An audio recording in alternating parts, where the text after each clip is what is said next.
कि बाबा बाबा हमें सिर्फ यही हिंदुस्तान चाहिए, बाबा हमें सिर्फ यही हिंदुस्तान चाहिए, एक से हिंदी दूसरा उर्दू जबान चाहिए।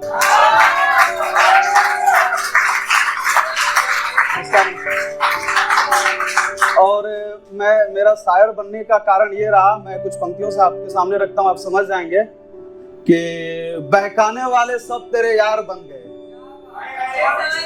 कि बहकाने वाले सब तेरे यार बन गए, समझाने वाले मुक्त गुनहगार बच गए। और मैं सीधे चलता हूँ अपने कविता की तरफ। और जो कविता में लिख के लाया हुआ है बेटियां, क्या है कि प्यार मोहब्बत सबसे अलग एक लड़का, एक आज का यूथ एक बेटियों के लिए क्या सोचता है, लड़के के लिए क्या लड़कियों के लिए क्या सोचता है, उस चीज में लेके आया हूँ। खैर ये पुरानी परंपरा है कि लड़कियों को हर जगह अच्छा ही दिखाता है हर कोई पुरुष, जैसे बीवी को अपना जो होता है ना कि नहीं बीवी मेरी बेस्ट, और कितना होती है उनको भी पता है।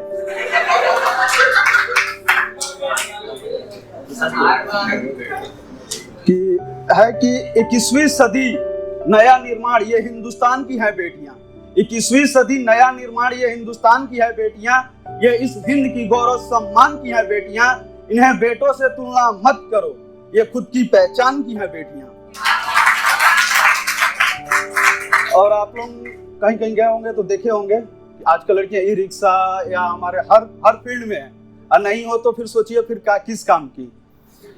तो फिर मैंने लिखा कि ई रिक्शा चलाने के लिए, घर खर्च चलाने के लिए ई रिक्शा तक चला रही हैं बेटियां, मां भारती के सुरक्षा के खातिर सरहद पे सर कटा रही हैं बेटियां, और घर को संवारने के लिए खुद से खुद में टकरा रही हैं बेटियां, आज युद्ध में लड़ाकू विमान भी चला रही हैं बेटियां।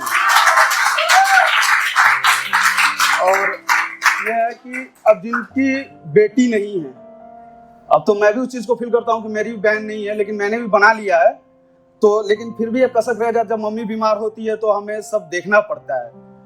तो फिर मैंने लिखा कि वो पिता बदनसीब है जिनकी नहीं है बेटियां, वो पिता बदनसीब है जिनकी नहीं है बेटियां, पूछो उस पिता से कैसे अपने सफल कर्मों से उनका नाम रोशन करके सीना चौड़ा करा रही है बेटियां। और मसला आज भी वही है जो पहले था, कि मसला आज भी वही है जो पहले था, क्यों गर्भ में आज भी मारी जा रही है बेटियां।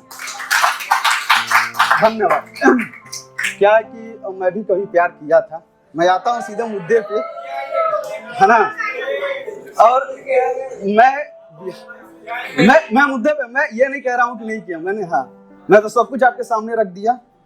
तो मैंने एक भोजपुरी में लिखा है, आई थिंक सबको समझ में आएगा ही आएगा, एकदम नहीं समझ में आएगा तो और मजा आएगा।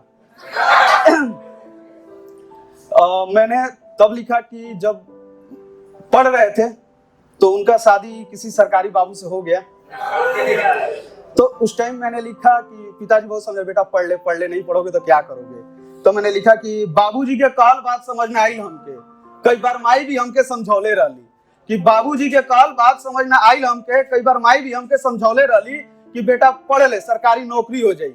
ये बात हमार जान के शादी बैला के बाद बुझाई हमके कि मन लागत नहीं है, ये बात बताई कैसे। अब वो हमको फोन करके एक दिन कहने लगी कि मन नहीं लग रहा है क्या करें, तो बताई कि मन लागत नहीं है, ये बात बताई कैसे, ये दुख तोहरा अलावा सुनाई कैसे, सरकारी नौकरी देख के तो शादी कर लेनी, ये बात सच बा, पर पैसा से ही मन बहलाई कैसे। तब मैं उनको रिप्लाई देता हूँ कि बड़ी मुश्किल से भइल रहे प्यार हमसे, कि बड़ी मुश्किल से भइल रहे प्यार हमसे, कई बार तो है समझौले रहनी, अब शिशु के क्या सुनैले बारू, जब सरकारी नौकरी देख के बियाह कैले बारू। धन्यवाद।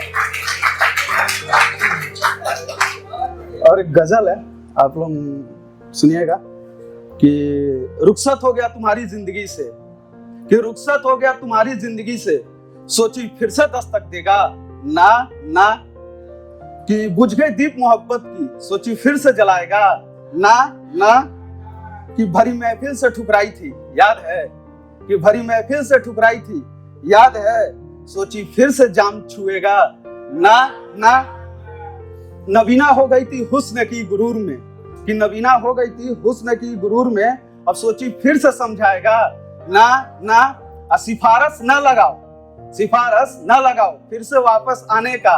भीम की यादों से ओझल हो गई, तुमसे मैं फिर से दिल लगाऊंगा। धन्यवाद। और हो गया, थैंक यू। मैं जाते जाते और 2 लाइन कहना चाहूंगा कि